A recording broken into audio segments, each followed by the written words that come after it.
Olá, gente! Hoje a gente está aqui para fazer a nossa apresentação do seminário. Nosso tema é o telencéfalo, aspectos estruturais e funcionais. Eu sou a Isabela e os demais integrantes do grupo são Francine, Giovana, Isadora, João, Júlia e Tatiana. Pode ir, João. Eu vou começar um pouquinho falando sobre a parte anatômica e sobre o que é o telencéfalo. O telencéfalo representa a maior porção do encéfalo, incluindo o diencéfalo. Tal estrutura é formada por dois hemisférios, esquerdo e direito. Porém, os hemisférios estão incompletamente separados pela fissura longitudinal e pelo corpo caloso, que liga um ao outro através de 20 milhões de fibras nervosas. É constituído por dois tipos de substâncias, a branca e a cinzenta. A substância cinzenta se subdivide entre a interna, onde ficam os núcleos basais, e a externa, onde fica o córtex e a área funcional. Cada hemisfério possui três polos, o frontal, o occipital e o temporal, e três faces: face superior lateral, face medial e face inferior, constituídos por substância branca e substância cinzenta. Pode passar. Beleza, então agora a gente vai falar aqui sobre o córtex cerebral. Como a minha amiga bem disse, ele é composto por algumas estruturas, a gente vai estar aprofundando elas daqui a pouquinho. Mas já para dar um spoiler, nós temos aqui o lobo parietal, o lobo frontal, o lobo temporal e o lobo occipital. Todos eles recebem esse nome por causa dos ossos. E aqui nós também temos duas estruturas representadas, mas que não pertencem ao telencéfalo. Seria o cerebelo e o tronco cerebral.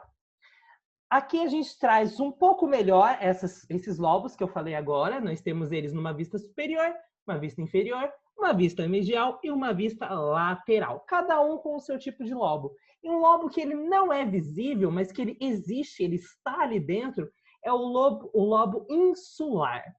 Bom, aqui realmente aprofundando no que a minha querida amiga me disse, é a vista superior e os polos. Aqui nós temos o polo frontal, o polo occipital e o polo temporal. E os hemisférios direito, esquerdo e a fissura longitudinal. Bom, vamos trazer agora curiosidades sobre o telencéfalo. Os hemisférios cerebrais, eles possuem cavidades, os ventrículos laterais direito e esquerdo, que acabam ali se comunicando com o terceiro ventrículo pelos forames interventriculares. Os sulcos que existem no nosso cérebro são depressões que delimitam os giros, que são, entre aspas, protuberâncias.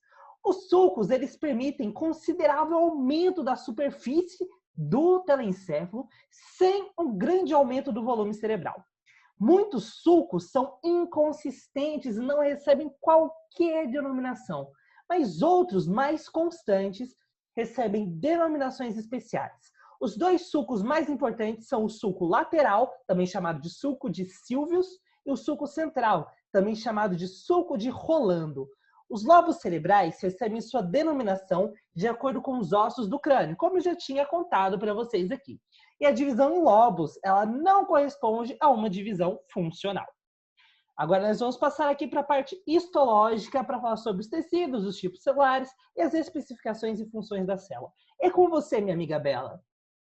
Muito bem, gente. Agora a gente vai falar um pouquinho, como o João disse, da parte histológica. A medula espinhal é um importante órgão de comunicação entre o encéfalo e os membros e tronco.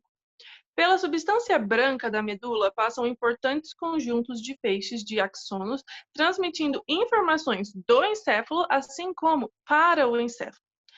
Na substância cinzenta da medula, há neurônios motores e também muitos interneurônios. Os neurônios motores comandam funções importantes do corpo, tais como contrações de músculo liso e esquelético, secreção de glândulas, entre outros. Neurônios motores situados na porção ventral da medula espinhal controlam a contração de músculos esqueléticos dos vários segmentos do corpo. Os axônios destes neurônios saem da medula na sua porção ventral, contribuindo para a constituição dos nervos raquidianos que se dirigem aos músculos esqueléticos. Neurônios motores da medula também podem controlar a atividade de glândulas, músculo liso e músculo cardíaco. Essas atividades são realizadas após seu axônio estabelecer sinapse em neurônios de gânglios do sistema nervoso vegetativo. Estes neurônios emitem axônios que irão inervar as estruturas citadas acima. Pelos mesmos nervos raquidianos, chegam axônios de vários locais do corpo, trazendo informações sensoriais. Estes axônios têm extremidades na periferia e trazem informações aos glândulos sensitivos situados próximos à medula, formando duas cadeias de gânglios, uma de cada lado, ao longo de toda a medula. Estes gânglios contêm neurônio pseudo-unipolares, dos quais saem os axônios que trazem informações sensorial do corpo. Estes axônios continuam seu trajeto, saem do gânglio e entram na medula espinhal por sua face dorsal. Ali estabelecem sinapse com outros neurônios e a informação é enviada para os centros superiores ou para os neurônios motores próximos, formando um arco reflexo. Essa pode passar, João. Agora eu vou falar um pouco da parte fisiológica, né? No caso, as funções. Pode passar, João. Bom, as funções do telencéfalo são das responsabilidades do córtex cerebral e dos núcleos da base, que serão responsáveis pelo controle do movimento, sensibilidade, visão e emoção. Pode passar. Sobre o movimento, o telecéfalo controla as funções motoras voluntárias. Essas funções têm origem na área motora primária e outras áreas corticais responsáveis pelo planejamento do movimento, como a área pré-motora e a área motora suplementar. Lesões nas áreas motoras do córtex conduz à hemiplegia ou hemiparesia, que se manifesta na metade contralateral do corpo, uma vez que as áreas motoras são controlam os movimentos das regiões contralaterais. Pode passar.